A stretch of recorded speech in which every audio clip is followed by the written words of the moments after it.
আল্লাহ পাকের জিকির বেশি বেশি যত দিলের ভিতরে বসানো যাবে, অন্তরের ভিতরে স্মরণ করা যাবে, আল্লাহ রাব্বুল আলামিন ওই বান্দার নিকটবর্তী তত হইয়া যাইবে। জোরে কোন সুবহানাল্লাহ। আল্লাহ আল্লাহ क्या मुबारक नाम है, अल्लाह अल्लाह आशिकों का काम है, अल्लाह अल्लाह तू मेरा है मैं तेरा, मैं तेरे बंदा हूँ तू मौला मेरा। আল্লাহ রাব্বুল আলামিনের কোন এক বান্দা বলেন, কোন এক আশিক বলেন, আল্লাহ আল্লাহ নামের মধ্যে যে কি মজা, যে ব্যক্তি আল্লাহ আল্লাহ বলে ডাকে ওই ব্যক্তি ছাড়া আর কেউ বোঝে না। রসগোল্লার মধ্যে কি স্বাদ, যে রসগোল্লা খায় নাই সে বোঝে না। কথা বলেন ঠিক কিনা? মিষ্টির মধ্যে যে কি স্বাদ, মিষ্টি যে খায় নাই সে বোঝে না। আহারে, যে তেমনি ভাবে আল্লাহ পাকের নাম যে বেশি বেশি জপে না, আল্লাহ পাকের মহাব্বত সে বুঝতে পারে না, আল্লাহ পাকের সম্পর্ক আর তার সম্পর্ক কি সে বুঝতে পারে না। যখন বান্দারা আল্লাহ পাকের পবিত্র নামের জিকির বেশি বেশি করবে, মওতকে বেশি বেশি করে স্মরণ করবে, আল্লাহ পাকের মহাব্বত অন্তরে তৈরি হবে, আর কবরের আযাবের ভয় অন্তরে তৈরি হবে, আল্লাহ পাকের জাহান্নামের আযাবের ভয় অন্তরে তৈরি হবে। আল্লাহ রাব্বুল আলামিন বলেন, আদ-দুনিয়া সিজনুল মুমিন ওয়া জান্নাতুল কাফির। এ মুমিনরা তোমরা শুনে রাখো, এ দুনিয়া মুমিনদের জন্য কষ্টের জায়গা, এ দুনিয়া মুমিনদের জন্য শান্তির জায়গা নয়। যখন আল্লাহ পাকের সাথে মহব্বত তৈরি হয়ে যাইবে, দুনিয়ার অনেক কিছু করা সম্ভব হবে না, করা যাবে না, অনেক কিছু আমাকে মেনে চলা লাগবে, অনেক কিছু আমাকে ছাড়তে হবে।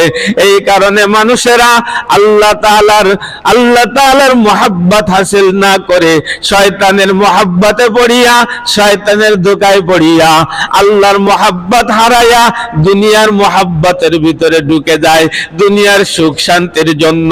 কিন্তু আল্লাহ পাকের রাসূল সাল্লাল্লাহু আলাইহি ওয়াসাল্লাম বলেন, আল্লাহ পাকের মহব্বত হাসিল করিয়া, আল্লাহর রাসূলের মহব্বত হাসিল করিয়া যেই মানুষটাই দুনিয়ায় চলা শুরু করবে, ওই মানুষটার জন্য দুনিয়ায় চলা কোনো কষ্ট হবে না, বরং আল্লাহ পাকের মহব্বত তার অন্তরে গেঁথে যাওয়ার কারণে, রাসূলের ভালোবাসা তার অন্তরে ফিট হওয়ার কারণে এই দুনিয়া তার কাছে তুচ্ছ হয়ে যাইবে, নগণ্য হয়ে যাইবে। বলবে এই দুনিয়া কিছু না, এই দুনিয়ার শান শৌকত বালাখানা এক সময় শেষ হয়ে যাইবে, কিন্তু আমার মাওলা পাকের শান শৌকত কিয়ামত পর্যন্ত নাই। ওয়াজিবুল উজুদ, অনন্ত অসীম চিরন্তন মাওলা পাকের সুখ শান্তি বাকি থাকবে। আর জাহান্নামের শাস্তি ভোগ করা লাগবে পাপীদের। আর জান্নাতি মানুষেরা জান্নাতে যাওয়ার পরে তাদের সুখ শান্তি আর শেষ হবে না। আল্লাহ পাক বলতে থাকবে, এ আমার বান্দা বান্দিরা, দুনিয়ায় আমাকে মহব্বত করে আমার পবিত্র নামের জিকির বেশি বেশি করে করেছিলি, আমার মহব্বত কলবের ভিতরে ফিট করিয়া তারপরে দুনিয়ার থেকে বিদায় নিয়েছিলি, আমি আল্লাহ পাককে ভয় করার মতন ভয় করিয়া দুনিয়ার থেকে তুই বিদায় নিয়ে মাটির কবরে আসছিলি।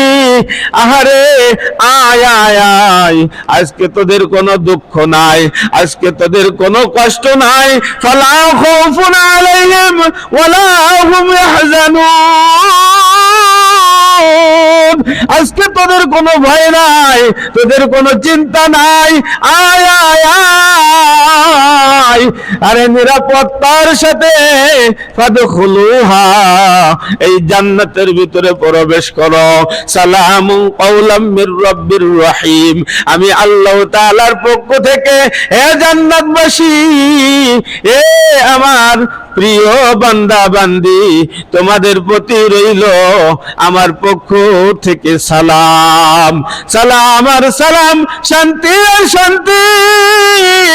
এই জান্নাতের ভিতরে তোমাদের কোনো দুঃখ কষ্ট আর গ্রাস করবে না, একমাত্র আমি আল্লাহকে সন্তুষ্ট করে আসার কারণে, আমার রাসূলের মহব্বত অন্তরে পয়দা করার কারণে আজকে দুনিয়ার জিন্দেগি পাইয়া, আরাম আয়েশ পাইয়া আল্লাহ পাকের নামটা লওয়ার সময় আমরা পাই না।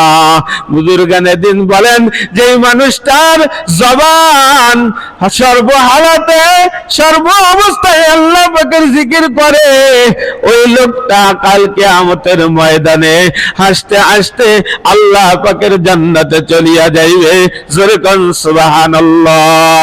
একটু বাপ, মূলত আমার কথা এই জন্য শুরু হয়েছে জিকিরের ব্যাপারে, যে আজকে আমরা মানুষ কেন গাফেল, আজকে মানুষ আমরা কেন আল্লাহ নামের জিকিরের প্রতি এত অবহেলা, এত অনীহা। আল্লাহ পাকের হাবিব বলেন, যেই মানুষটাকে শয়তানে গ্রাস করে ফেলে, যেই মানুষটার অন্তরে শয়তানে বাসা বাঁধে, ওই লোকটা কখনো আল্লাহ পাকের নাম ঠিক মতো নিতে পারে না। জোরে জোরে বলুন নাউযুবিল্লাহ।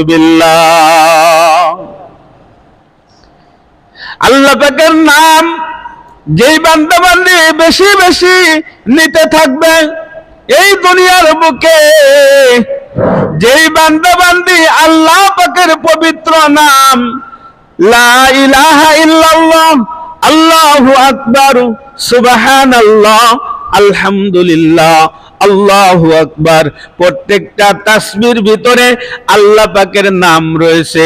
এই নামগুলো, আল্লাহ পাকের নামগুলো বান্দা বান্দিরা যত বেশি বেশি পাঠ করবে, তাদের কলবের ময়লা পরিষ্কার হয়ে যাইবে। হাদিস শরীফের ভিতরে পাওয়া যায়, প্রত্যেক জিনিসের মধ্যে ময়লা পড়ে। আমরা যে পোশাক আদি পরি, এটার ভিতরে ময়লা পড়ে, লোহা ও মরিচা ধরে ময়লা পড়ে যায়। প্রত্যেকটা বস্তুর মধ্যে ময়লা পড়ে, আর প্রত্যেকটা বস্তু এই ময়লা দূর করার হাতিয়ার আছে, যন্ত্র আছে, ওয়াশিং কাপড় মেশিন ইত্যাদি কিছু যেভাবে পরিষ্কার করে এর পদ্ধতি আছে, নিয়ম আছে। কিন্তু মানুষের কলবের ভিতরে, অন্তরের ভিতরে যেই ময়লা পড়ে গেছে, যেই জং ধরেছে, এই জং কিন্তু দুনিয়ার অন্য কোন জিনিস দিয়ে পরিষ্কার করা যায় না। দুনিয়ার ওই তিব্বত সাবান দেওয়া হয় না, অয়েল পাউডার, রিন উজ্জাল 1 নম্বরটা দিয়েও পরিষ্কার করা যাবে না। এইটা পরিষ্কার করতে হলে একমাত্র আল্লাহ পাকের পবিত্র নামের জিকির করতে হবে। জোরে কোন সুবহানাল্লাহ। আজকে জিকির নাই বললেই চলে, কথা বলেন ঠিক কিনা? প্রত্যেকটা মানুষের অন্তর থেকে আল্লাহ পাকের নাম উঠে যাওয়ার কারণে মানুষ অন্তরে কোনো কিছুর স্বাদ পায় না, কোনো কিছুর মজা পায় না, জবানেও কোনো কিছুর স্বাদ পায় না। ইলিশ মাছ কিনে খায়, 2000 টাকা দিয়ে ইলিশ মাছ কিনে আল্লাহ মজা নেই কেন? আল্লাহ পাকের হাবিব বলেন, তোমার জবানের মধ্যে আল্লাহ পাকের নাম নাই, তাই তোমার ইলিশ মাছের স্বাদও নাই। যার জবানে আল্লাহ পাকের নাম সদা সর্বদা থাকে, আল্লাহ পাকের জিকির চালু থাকে, সে লবণ দিয়ে পান্তা ভাত দিয়েও এক গামলা মারি দেয়। কথা বলেন ঠিক কিনা? কিন্তু আল্লাহ পাকের নাম সবার মুখে আসবে না। কয় কেন আসবে না? কয় শয়তান তাদের গ্রাস করেছে। এই শয়তানের গ্রাস থেকে বাঁচতে হলে সর্বপ্রথম কি করণীয়? কয় হুজুর জিকির করা, জিকির করতে গেলেও তো শয়তানের হাত থেকে বাঁচতে পারি না, শয়তান করতে দেয় না। কয় সর্বপ্রথম যে কোনো একজন হক্কানি আলেমের কাছে যাইতে হবে। সে যদি নিজে যাইতে না চায়, অন্য কোনো মানুষ তাকে ধরে নিয়ে যাবে।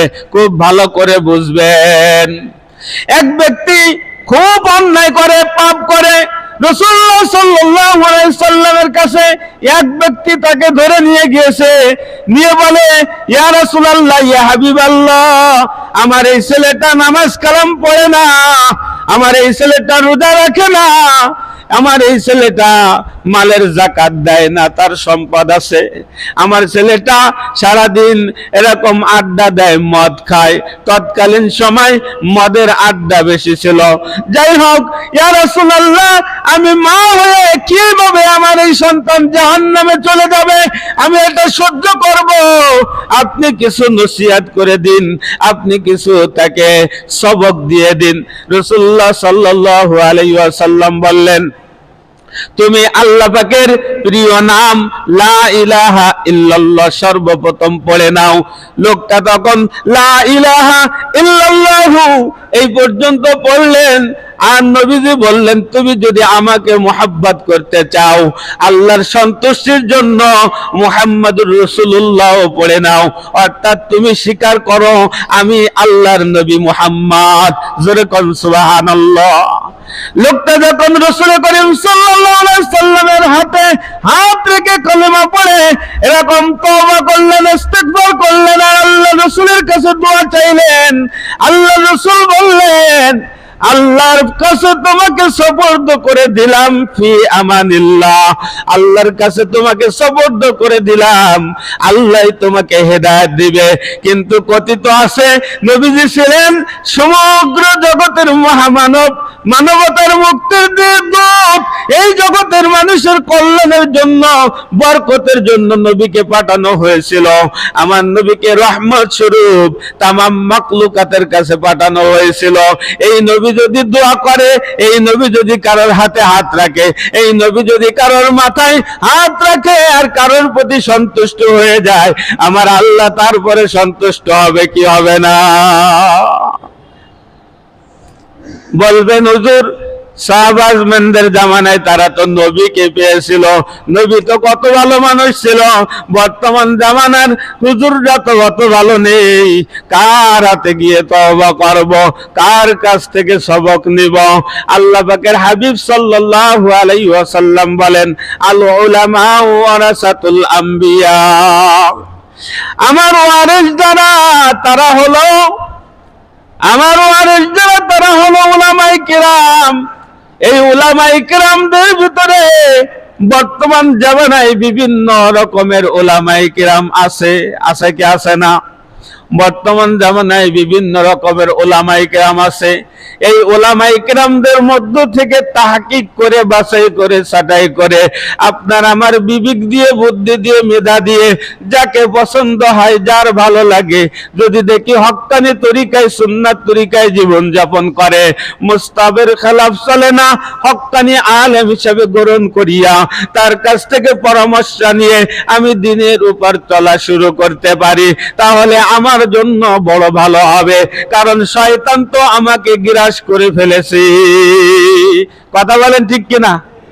এই রোগী অসুস্থ হয়ে গেছে, ভালো করে বুঝবেন। আমি কিন্তু আমার জানা কথাগুলো আপনাদের শোনাচ্ছি, ভুল ত্রুটি হতে পারে। যদি ভুল ত্রুটি হয় আমাকে ধরাই দেবেন। যদি কোনো রোগী অসুস্থ হয়, এই রোগী কি একা একা হাসপাতালে যাইতে পারে? এই রোগীকে অ্যাম্বুলেন্স করে তার বন্ধুরা, তার বাড়ির লোকেরা, তার ফ্যামিলির লোকেরা তাকে হাসপাতালে নিয়ে যায়, যায় কি যায় না? একজন মানুষকে শয়তান বিপথে নিয়ে যাচ্ছে, গ্রাস করে ফেলতেছে। এই মানুষটা বুঝতেছে না, যে বুঝতে পারতেছে যে আমার বন্ধু জাহান্নামের পথে যাচ্ছে, তার উচিত তাকে নিয়ে ভালো লোকের সোহবতে নিয়ে তার ভুলগুলো শুধরায় দেওয়া। কথা বলেন ঠিক কিনা? আপনারা আগে আগে আসছেন কেন এই নামাজ পড়তে? আপনার নামাজ হলো 1:30, আগে জাস্ট টাইমে এসে নামাজ পড়ে চলে যাইতেন। আপনারা আসছেন যে আগে গেলে হুজুরের কাছ থেকে কিছু শোনা যাবে, শেখা যাবে, আমরা জানতে পারবো, আমল করতে পারবো। কি কথা ঠিক না? তাহলে এইটাই হলো সোহবত, এইটাই হলো আমল, এইটাই হলো উলামায়ে কেরামের নিসবত। আল্লাহ পাকের হাবিব সাল্লাল্লাহু আলাইহি সাল্লামের হাদিসের কথা আল্লামা শেখ সাদী রাহমাতুল্লাহ আলাইহি বর্ণনা করেছেন। এক জামানা সোহবতে বা আউলিয়া, এক জামানা সোহবতে বা আউলিয়া, বেহতর আসদ সালাত বেরিয়া, বেহতর আসদ সালাত বেরিয়া। এমন একটা জামানা আসবে যেই জামানায় নবী থাকবে না, রাসূল থাকবে না, পয়গম্বর থাকবে না। ওই জামানায় যদি একজন হক্কানি আলেমের নিকটে কিছু সময় কাটানো যায়, 1000 বছর ইবাদত করার সওয়াব বান্দা বান্দির আমলনামায় দান করে দেওয়া হয়।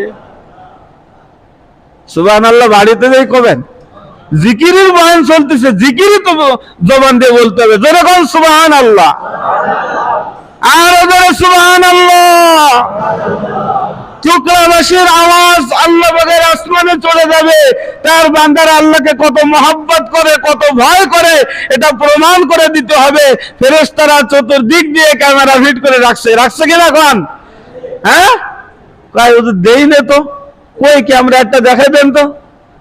হ্যাঁ, আপনার আমার ভিতরে যে জান আছে, জান দেখা যায়? জান দেখা যায়? কথা বলি, জান কাড়ে নিয়ে গেছে আজরাইলে। যদি বলা হয় কোন দিক দিয়ে নিয়ে গেছে, কদিন বলতে পারবে? ফেরেশতা আসিয়া এমন ভাবে জান কবজ করে নিয়ে যায়, বেদস্ত অভাব হাসার কথা না বুঝার জন্য বলছি। 1 সেকেন্ড সময় দিবে না, 1 সেকেন্ড আগেও জান কবজ করবে না, 1 সেকেন্ড পরেও জান কবজ করবে না। মৃত্যু যখন এসে যাবে, মওতের সময় নির্ধারিত করে রাখা হয়েছে, ওই সময় জানটা আজরাইল আসিয়া বাইর করিয়া নিয়ে যাইবে। মানুষে আজরাইলের দোষ দেবে না। মানুষের কাছে যদি জিজ্ঞাসা করা হয় লোকটা কি হয়ে মারা গিয়েছে, কয় ক্যান্সার হয়েছিল। কথা বলেন ঠিক কিনা? কয় স্ট্রোক করেছে, ডায়াবেটিস রোগী ছিল, হঠাৎ শ্বাস নিঃশ্বাস বন্ধ হয়ে গিয়েছে। বিভিন্ন অজুহাতের কথা কয়। আজরাইল যে জান কবজ করে নিয়ে গিয়েছে, এই কথা মানুষের মনে থাকে না। এরও কারণ আছে। তাফসীরে জালালাইনের মধ্যে আমরা পড়েছি, যখন আজরাইল আলাইহিস সালাতু ওয়াস সালামকে জান কবজ করার দায়িত্ব দেওয়া হইতেছিল, আজরাইল আলাইহিস সালাম বলল, আল্লাহ, এত নিষ্ঠুরতম কাজ আমি করতে পারবো না, আমার দ্বারা করা সম্ভব হবে না। কয় কেন করা সম্ভব হবে না? কয় আমি শুনেছি আমার নিজের জানটাও আমার নিজের কবজ করা লাগবে। কোন আল্লাহু আকবার। এটা কার ক্ষমতা? আল্লাহ পাকের ক্ষমতা। আমাদের কোনো ক্ষমতা নেই। বেঁচে থাকবো আল্লাহ পাকের ইচ্ছায়, মারা যাব তাও আল্লাহ পাকের ইচ্ছায়। কথা বলেন ঠিক কিনা?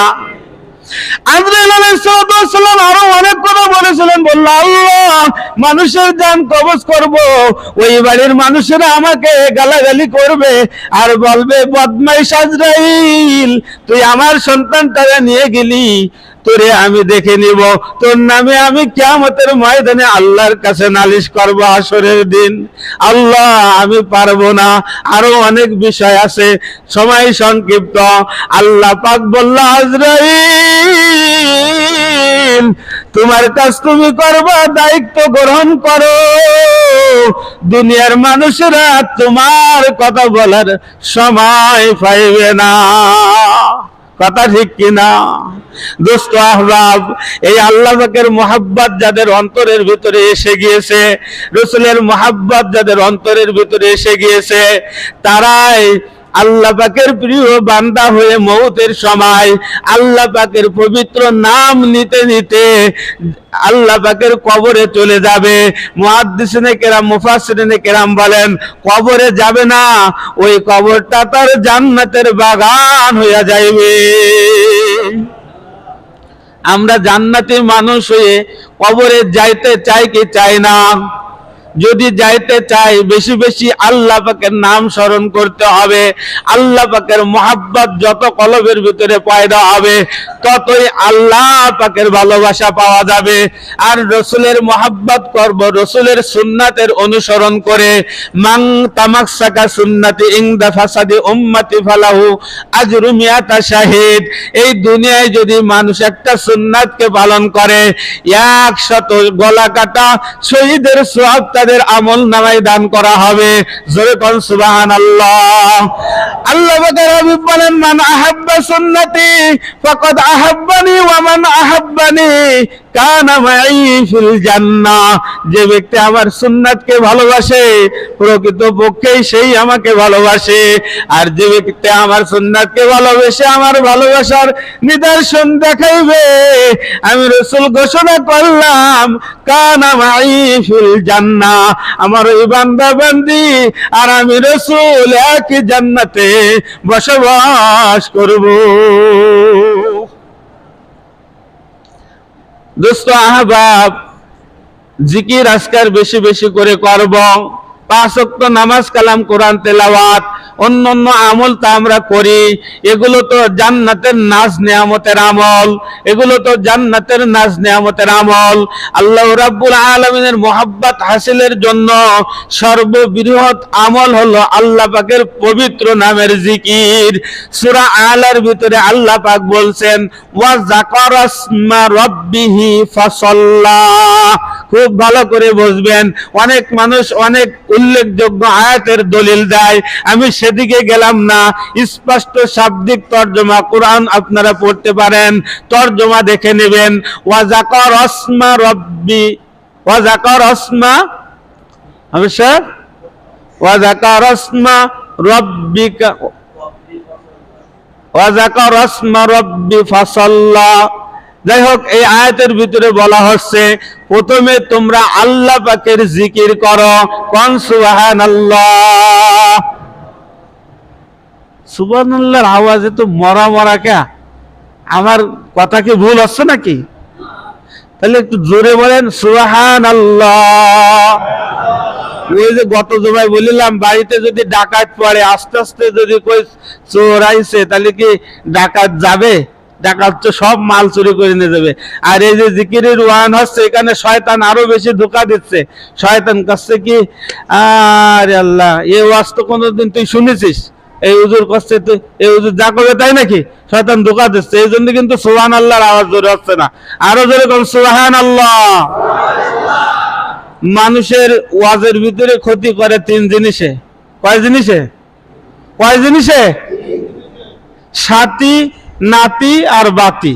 এটা হলো মাহফিলের বয়ান, কিন্তু এখানে একটু বলতে হচ্ছে। ওই পাশে মাঝে মাঝে কিছু নাতি ভূতি আছে, দেখছেন, মুসাল্লিদের সাথে থাকে। ওই নাতির জন্য ওই লোকটা ঠিক মতন বয়ান শুনতে পারে না। আর বাড়িতে কয়, হুজুর কি বয়ান করিল আজকে, কিছু বুঝতে পারলাম না। আর একজন আছে সাথী, কয় দোস্ত তুই তো অমুক পীর সাহেবের মুরিদ, আর এই হুজুর বয়ান করতেছে আর এক পীর সাহেবের, তাই এ বয়ান শুনিস নে, ও যা কয় করে থাক, কানে আঙ্গুল দিয়ে বসে থাক। কথা বলেন ঠিক কিনা? 3 নম্বর হচ্ছে বাতি। এখন তো রাত্র না, এখন তো দিন। তা দিন এখানে কি খাটানো যায়? এখানে বাতি মানে যখন আলো নিভে যায় তখন কিছু মানুষ বয়ান ছেড়ে চলে যায়। আর এই দিনের বেলায় কি, যখন হুজুর একটু জিকির আজকার করার বয়ান করে বা এটা সেটা করে, তখন ওই বিভিন্ন সমালোচনা শুরু হয়ে যায়। কিন্তু হুজুর কি ব্যক্তিগত কোনো কথা বলে না, এটা আল্লাহর কথা, কোরআনের কথা। কোরআনুল কারীমের ভিতরে জিকির সম্পর্কে অগণিত অসংখ্য আয়াত আসছে। আর জিকির করি কার আমরা? মানুষের না আল্লাহর? যেরকম আল্লাহ কার নাম? হ্যাঁ, আল্লাহ আল্লাহর নাম। সুবহানাল্লাহ, আলহামদুলিল্লাহ, আল্লাহু আকবার, প্রত্যেকটার ভিতরে আল্লাহ শব্দ আছে কিনা? আর এই কয়টা জিকিরের কথা হাদিসে স্পষ্টভাবে বলা হয়েছে। এখানে বাধা কিসের? অন্যান্য মতলক্ষ থাকতে পারে যে হুজুর আমি জিকির একা একা করব, গোপনে করব। হ্যাঁ করেন, কোনো সমস্যা নেই, আমি একসঙ্গে করব না, দরকার নেই। যার একসঙ্গে করতে চাই সে একসঙ্গে করুক। বিভিন্ন মতানক্যের পিছনে পড়ে থেকে এই জিকির থেকে যে আমরা বঞ্চিত আছি, এজন্য আমাদের কলম মারা যাচ্ছে, কলম মরে যাচ্ছে। আল্লাহর কথা স্মরণ হয় না, মউতের কথা স্মরণ হয় না, কবরের কথা স্মরণ হয় না, হাসরের ময়দানের ভয়াবহ অবস্থার কথা আমাদের মনে পড়ে না। কথা বলেন ঠিক কিনা? এক হাদিসের, এক আয়াতের ভিতরে আসছে, বিসমিল্লাহির রহমানির রহিম, ইয়াওয়াদ্দুল মুজরিমু লাউ ইয়াফতাদি মিন আযাবি ইয়াউমিযিন বিবানি ওয়া সাহিবাতিহি ওয়া আখি ওয়া ফাসিলাতিহি আল্লাতী তুবি ওয়া মান ফিল আরদি জামিয়া ইলা আখিরিল আয়া। এই সূরা মাআরিজের আয়াত থেকে তেলাওয়াত করেছি। এই আয়াতের ভিতরে আল্লাহ পাক রব্বুল আলামিন বলেন, হাসরের ময়দানে নাফরমানদের অবস্থা এত ভয়াবহ হবে, তারা জাহান্নামের আযাব থেকে, হাসরের ময়দানের আযাব থেকে বাঁচার চেষ্টা করবে, দৌড়াইতে থাকবে, পলাইতে থাকবে, কিন্তু কোনো কাজ হবে না। ওই জায়গায় আল্লাহ পাকের ফেরেশতারা ওই দিন স্বেচ্ছাসেবক হয়ে পাহারা দেবে। কথা বলেন ঠিক কিনা? হ্যাঁ। আল্লাহ পাক অর্ডার করে দেবে ফেরেশতাদের, ওয়ামতাজুল ইয়াউমা আইয়ুহাল মুজরিমুন, হে আমার পাপিষ্ঠরা, আমার নিষ্পাপ বান্দাদের মধ্য হইতে আলাদা হয়ে যাও। এই কথা কেন কবে? ওরা কোন জায়গায় বলাবে? এই দেখবেন যখন বিদ্যুৎ চমকায় বা বৃষ্টি হয় তখন দৌড়ে মানুষ যে জায়গায় ছাউনি পায় সেখানে যায়। কথা বলেন ঠিক কিনা?